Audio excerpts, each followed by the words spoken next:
wabarakatuh. Salam sejahtera bagi kita semua.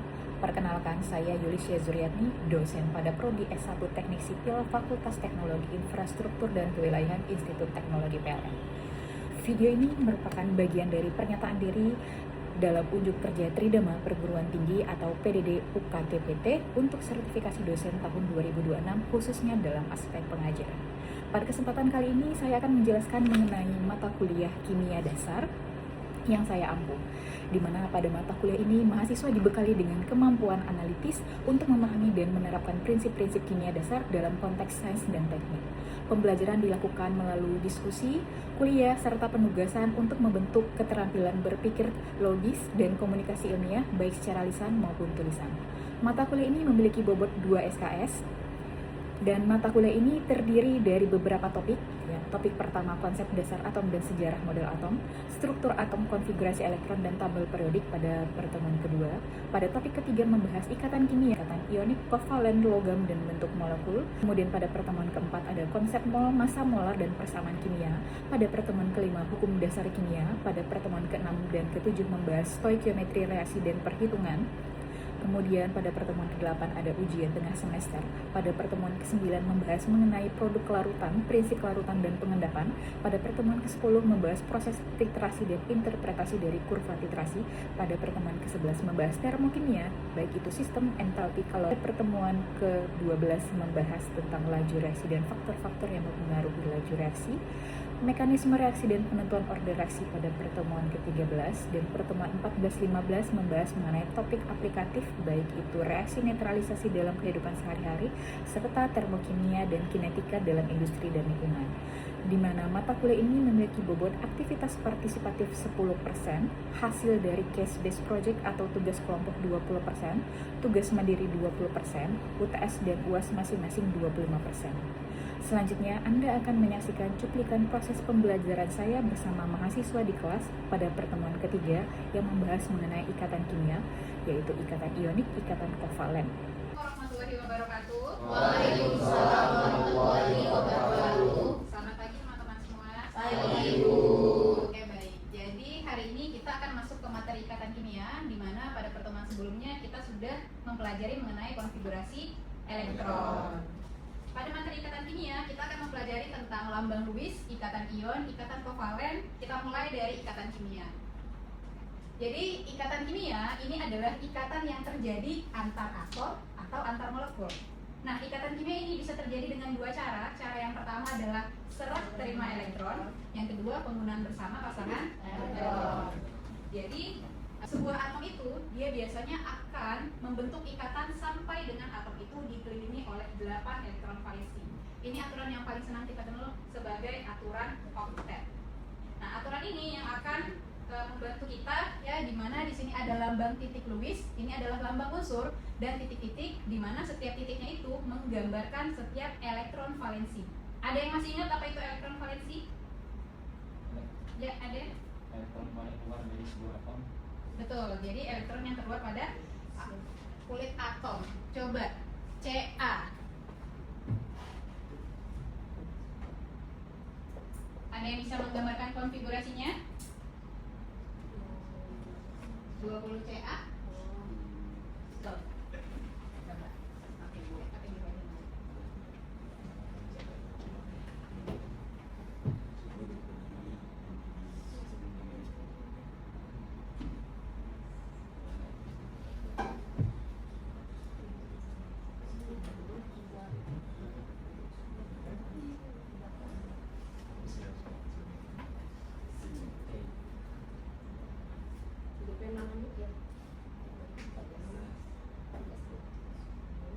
Ini berapa?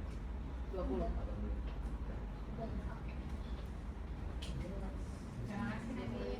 Ini adalah konfigurasi dari 20 Ca. Kalau dari sini kira-kira elektron valensinya berapa? Yang kulit terluar berapa? 2. Kulit terluar, kulit 4s. Berarti elektron valensinya adalah 2. Ketika dilambangkan dengan Lewis, dia akan menjadi Ca 1, 2. Ya. Jadi pada tabel periodik ini kalian sudah melihat titik-titiknya. Titik-titik inilah yang melambangkan elektron valensi dari masing-masing atomnya. Golongan 1A memiliki 1 elektron valensi, 2A 2 elektron valensi, 3A 3, sampai kepada golongan 8A memiliki 8 elektron valensi kecuali helium. Karena helium pengecualian dari bilangan oktet itu sendiri. Nah, selanjutnya saya masuk kepada ikatan kimia yang pertama, ya. Jadi kita akan mempelajari ikatan ion.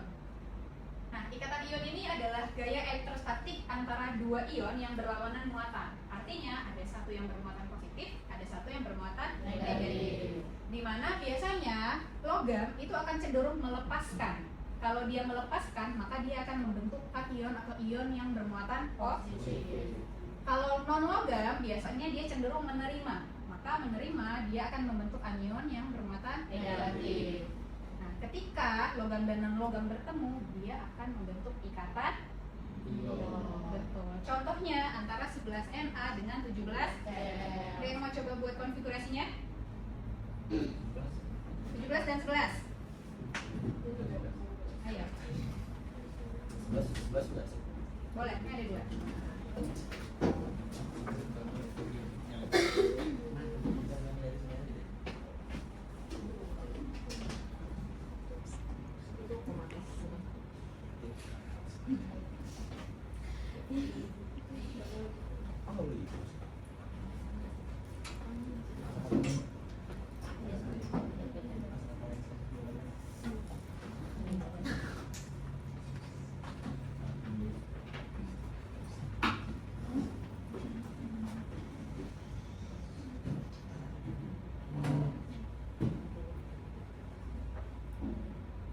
Oke, kita lihat di sini sudah ada konfigurasi elektronnya antara Cl dan Na.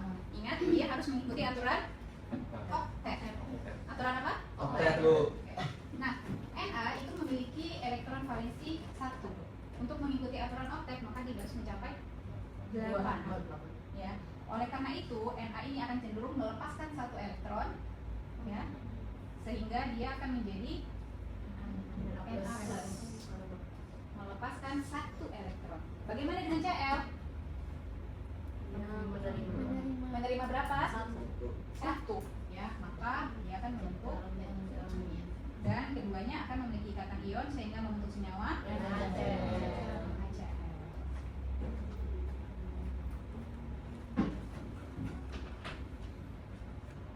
Jadi kedua ion ini dia akan berikatan karena ada gaya elektrostatiknya tadi. Sampai di sini ada yang mau ditanyakan? Oke, kalau enggak kita coba latihan soal. Di sini ada 3 senyawa yang sudah saya siapkan, mulai dari Mg dengan O, Ca dengan F, dan Al dengan O. Ada yang bisa mengerjakan?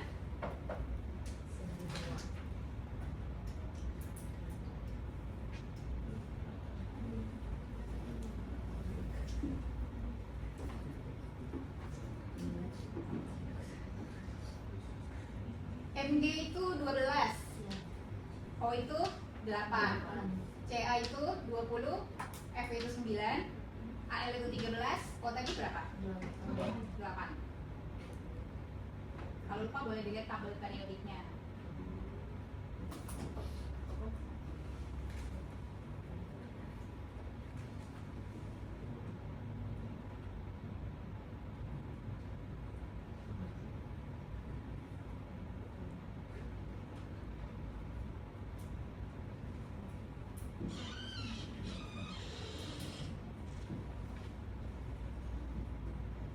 Ada yang mau coba? Ya, ada yang mau coba mengerjakan soalnya? Ya.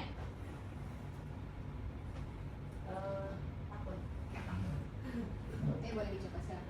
Iya.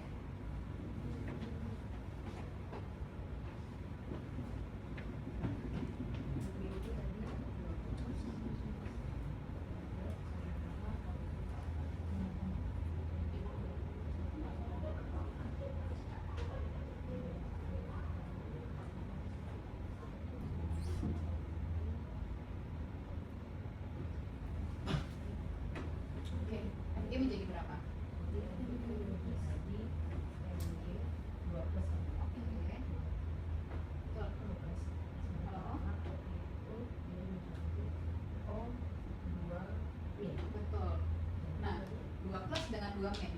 Kalau berikatan menjadi MgO2 plus ya, Mg MgO. betul. Oh, ini melepas sama Melepasnya 2, menerimanya 2. Oke. Terima kasih. Selanjutnya CAF. Ada yang mau coba? Jadi pada Mg dan O ya, di sini sudah dibuatkan oleh Nadine konfigurasinya dengan elektron valensinya itu 3s2 ya. Maka untuk mencapai offset dia akan melepaskan 2 elektron. Ya, pada kulit luarnya kemudian dan O itu dia membutuhkan 2 elektron. Maka Mg2 plus bertemu dengan O2-min dia akan membentuk senyawa MgO. Oke.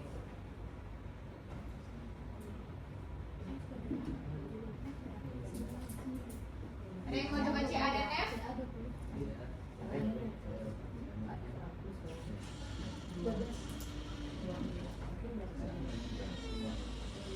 CA 20 nomor atomnya. Coba lihat.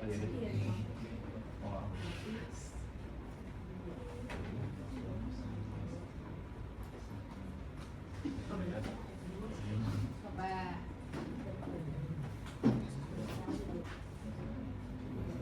Di sini aja boleh.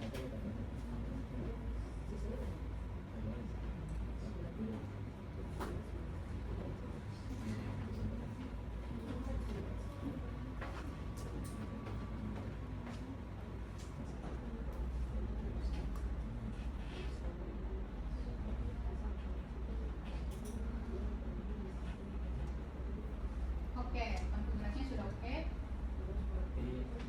CA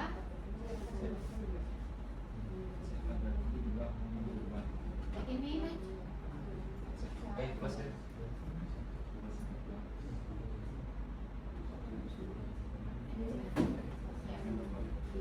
yang ini 2. Elektron valensinya berapa di F? 7. Ya, berarti dia butuh Butuh 3 lagi. 1 jadi 8. Ya, nggak usah ditulis satunya nggak apa-apa. Oke, kemudian CA2 plus bertemu dengan F-min jadi CAF. CAF. CAF CA-nya ada 2 plus, F-nya ada 1 min. Nanti dia bertemu menjadi CaF 2. Oke, thank you again. Sampai di sini ada yang mau ditanyakan tentang ikatan ion? Bentar, Bu. Cukup, Bu. Bu lanjut mau nyoba ya Pak LS. Boleh, ayo. Speakernya ganti. Boleh.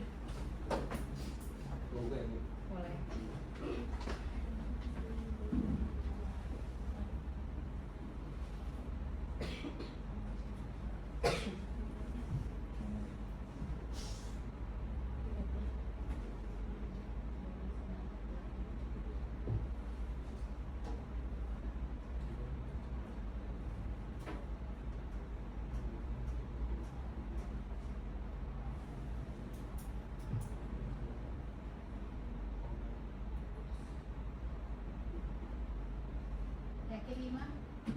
AL-nya? I. Ini berapa? Oh, 2 tambah 1, 3. Iya. 3.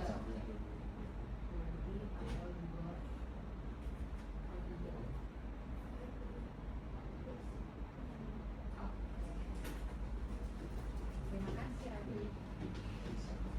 Oke, jadi ini tadi kita telah mengerjakan soal-soalnya. Selanjutnya saya masuk kepada senyawa yang punya ikatan ion ya. Tadi sudah teman-teman kerjakan sebagian dari contoh-contohnya. Jadi biasanya ini adalah contoh-contoh senyawa yang memiliki ikatan ion ya. Jadi senyawa alkali kecuali atom hidrogen dengan golongan halogen, ini golongan yang berada di tabel periodik di 7A, dia akan membentuk senyawa contohnya seperti NaF, Ki, dan CSN. Kemudian golongan alkali 2 kecuali alkali 1 kecuali lagi atom hidrogen, dia dengan golongan oksigen di golongan 6A, dia akan membentuk beberapa contoh senyawa seperti Na2S ya. Karena di sini golongan oksigen itu biasanya cenderung membutuhkan 2 elektron ya. Makanya biasanya dia berikatan dengan alkali akan membentuk Na2S, Rb2S ya. Na2O. Dan contoh lain dari alkali tanah golongan 2A dengan oksigen dia akan membentuk CaO, BaO, dan MgS. Jadi semua aturannya kita mulai dari yang mana yang melepaskan dan yang mana yang menerima elektron. Ya, karena itu adalah inti dari ikatan ion. Nah, ikatan ion ini memiliki sifat-sifat keras, kaku, tetapi rapuh. Nah, ini adalah contohnya ya. Dan selain itu beberapa sifat-sifat lainnya dia memiliki titik didih dan titik lelehnya yang tinggi, keras tapi mudah patah, dia menghantar panas yang baik, lelehan maupun larutannya itu bisa menghantarkan listrik, larut dalam air dan tidak larut dalam pelarut atau senyawa organik, bisa seperti alkohol, eter ataupun benzen. Selanjutnya saya masuk kepada ikatan kovalen. Nah, ikatan kovalen ini berbeda dengan ikatan ion. Kalau ikatan ion itu terjadi karena serah terima elektron, maka ikatan kovalen ini terjadi karena pemakaian bersama pasangan elektron. Ya, jadi ini terjadi karena ada ketidakmampuan salah satu atom yang akan berikatan untuk melepaskan elektron. Maka biasanya ikatan kovalen ini paling sering terjadi antar atom-atom non-logam. Kalau ikatan ion itu biasanya terjadi antara atom logam dan non-logam. Kalau kovalen antar non-logam. Ya. Jadi ikatan kovalen ini terbentuk dari atom-atom yang yaitu memiliki afinitas elektron yang tinggi dan juga keelektron negatifan yang lebih kecil dibandingkan dengan ikatan ionnya itu sendiri. Dan biasanya dia dilambangkan dengan satu garis seperti ini. Jadi atom logam ini kan dia cenderung menerima. Dia cenderung menerima. Jadi kalau misalnya ada atom non logam dengan atom non logam, maka ikatannya itu bisa terbentuk dengan cara mempersekutukan elektronnya dan akhirnya terbentuklah pasangan elektron.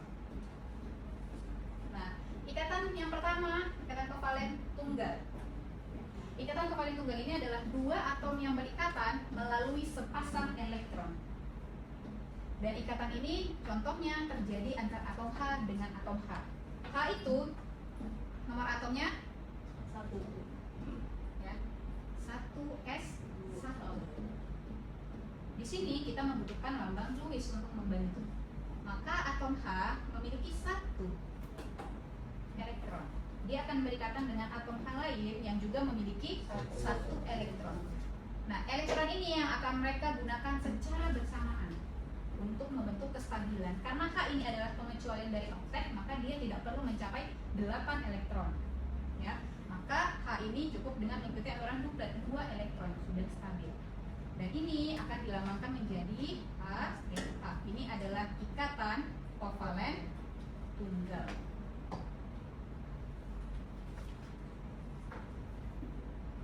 Sampai di sini ada yang mau ditanyakan? Oke, aman. Kalau aman, kita masuk ke contoh soal, ya. Di sini saya sudah menyiapkan soal. Tulislah pembentukan ikatan kovalen dari senyawa berikut. Yang pertama, atom C dengan H yang membentuk molekul CH4. C itu berapa? Nomor atomnya? 6C. Maka konfigurasinya 1s2 terus 2P. Kalau H 1s1. pertama kita lambangkan dulu C diikuti dengan lambang Lewisnya. Berarti ada berapa elektron valensinya? Elektron 4. 1, 2, 3. Dia akan bertemu dengan H yang memiliki elektron valensi 1. Maka ada 1H, 2H, 3H, dan 4H. C untuk mengikuti aturan oktet butuh berapa atom lagi? Untuk oktet 4. Maka dia akan menggunakan 4 milik H. Sudah menjadi 8? Kalau H dia akan menggunakan masing-masing 1 milik atom C. Ya. Sehingga mereka akan berikatan kovalen tunggal. Ada berapa ikatan yang ada di sini? Ada 4 ikatan antara C dan H.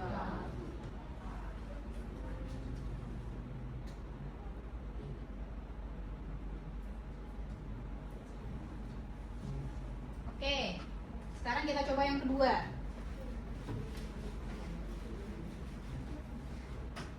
Antara H dengan O. Ada yang mau coba? Boleh.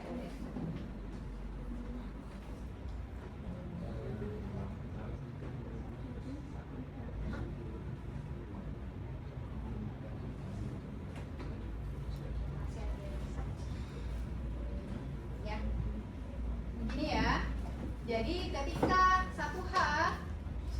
ketika atom H bertemu dengan atom O ya, dengan konfigurasi senyawa seperti ini, dia akan membentuk OHH atau membentuk dua ikatan H kovalen. Yang terakhir hari ini saya akan masuk kepada ikatan kovalen rangkap ya. Jadi ikatan kovalen rangkap ini sebenarnya masih sama konsepnya dengan ikatan kovalen tunggal ya. Dia terbentuk karena menggunakan pasangan elektron. Perbedaannya dia menggunakan dua atau lebih pasangan elektron secara bersama-sama. Nah, di mana ikatan kovalen rangkap ini ada yang namanya ikatan rangkap 2 atau double bond, dan ada juga ikatan rangkap 3 atau triple bond. Jadi secara umum ikatan kovalen itu ada kovalen. Yang pertama tadi kovalen apa? Tunggal. Kemudian yang kedua rangkap, dan yang terakhir tiga ya. Dan ini adalah berbagai contoh jenis ikatan dengan panjang ikatannya, mulai dari ikatan tunggal, rangkap 2, dan juga rangkap 3. Nah, teman-teman bisa lihat di sini contoh, kita fokuskan di sini. Ini adalah ikatan yang terjadi antara karbon dengan karbon, di mana yang pertama ini tunggal, rangkap 2, dan rangkap 3. Bagaimana dengan panjang ikatannya? Ini panjang ikatannya semakin pendek ya. Jadi ikatan rangkap ini dia lebih pendek daripada ikatan tunggal. Ada yang tahu kenapa?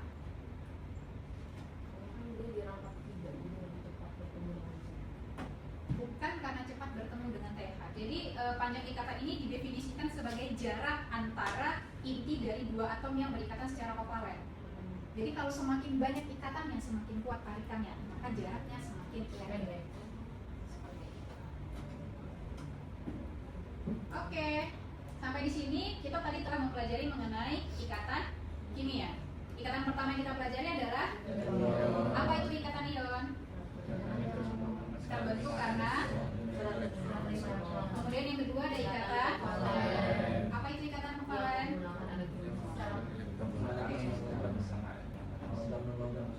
Oke, yang pertama ikatan kovalen. Yang kedua, yang terakhir. Oke. Kalau begitu, ini adalah soal yang bisa teman-teman kerjakan di rumah ya, untuk ikatan kovalen dari senyawa atom C dan O yang membentuk molekul CO2, dan juga atom C dan H yang membentuk senyawa C2H4. Kita bertemu lagi minggu depan. Kalau tidak ada yang ingin ditanyakan, ya silakan ada Yang memicu terjadinya suatu ikatan rangkap 3 sama ikatan ion itu apa? Oke. Jadi kenapa sih atom-atom itu harus berikatan seperti itu ya? Jadi atom-atom itu dia berikatan untuk membentuk yang namanya kestabilan. Ya, kestabilan itu bisa dibentuk dengan dua cara, dengan serah terima elektron atau menggunakan pasangan elektron bersamaan. Nah, kenapa ada yang ikatan 2, kenapa ada yang ikatan 3? Itu semua tergantung dari elektron valensinya. Bagaimana cara dia mencapai kestabilannya tadi? Apakah dia dengan melepaskan 1, melepaskan 2, atau melepaskan 3? Bagaimana cara dia memenuhi supaya menjadi atau tercapai kestabilannya tadi? Makanya terbentuk ikatannya tadi. Contoh, kalau misalnya ion, jelas ya, satunya melepaskan, satunya menerima. Jadi ada yang dilepaskan, ada yang diterima, maka dia akan membentuk kestabilan. Bagaimana dengan non-logam dan non-logam? Dia tidak bisa satu menerima, tidak bisa satu melepaskan. Makanya non-logam itu dia menggunakan konsep, ayo kita pakai bersama pasangan elektron. Berapa sih yang kita pakai bersama? Kalau satu pasang, jadinya tunggal. Kalau dua pasang, jadinya rangkap 2. Kalau 3 pasang, jadinya rangkap 3. Jadi jumlahnya ini tergantung seberapa banyak aku butuh supaya aku stabil. Jadi konsepnya di sini. Untuk mencapai ke Stabilan. Oke? Oke, kalau gitu kita ketemu lagi minggu depan. Terima kasih semuanya. Saya akhiri. Wabillahi taufiq wal hidayah. Wassalamualaikum warahmatullahi wabarakatuh. Waalaikumsalam.